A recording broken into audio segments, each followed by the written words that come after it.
Assalamualaikum warahmatullahi wabarakatuh. Halo teman-teman, perkenalkan kami dari kelompok 4B mata kuliah Transformasi Energi dengan anggota Aisyah, Munifah, Nurul dan Risa akan menjelaskan sedikit materi mengenai respirasi sel. Sebelum masuk ke materi respirasi sel, terlebih dahulu kita pelajari tentang apa yang dimaksud dengan respirasi. Respirasi merupakan proses pertukaran O2 dengan CO2 yang terjadi antara lingkungan luar dengan lingkungan dalam tubuh. Jadi, apa yang dimaksud dengan respirasi sel atau respirasi seluler? Respirasi sel atau respirasi seluler merupakan proses pertukaran O2 dengan CO2 yang terjadi antara lingkungan luar sel dengan lingkungan dalam sel.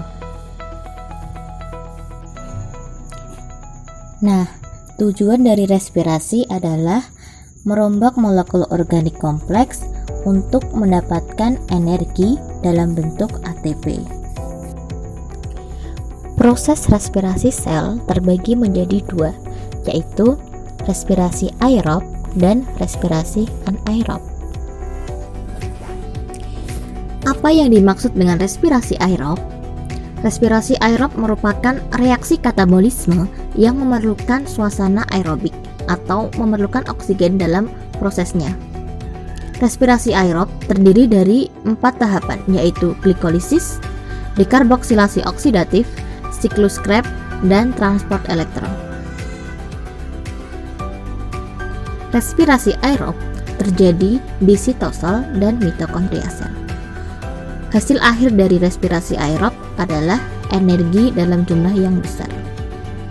Berikut adalah bagian dari reaksi respirasi aerob yang dimulai dengan tahap glikolisis, dekarboksilasi oksidatif, siklus Krebs, dan transport elektron.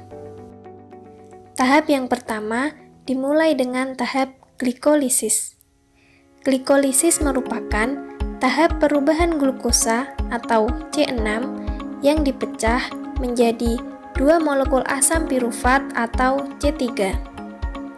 Glikolisis ini terjadi di sitosol sel dan menghasilkan 2 ATP sebagai energi, 2 NADH yang digunakan untuk transport elektron, dan 2 asam pirufat.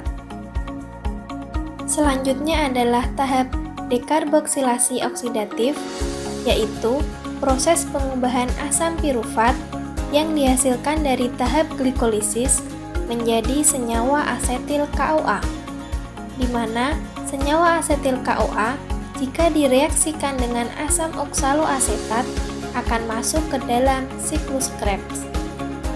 Dekarboksilasi oksidatif terjadi di membran luar mitokondria.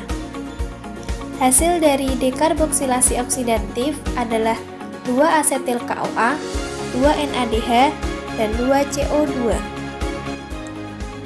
Tahap reaksi aerob yang ketiga yaitu siklus Krebs.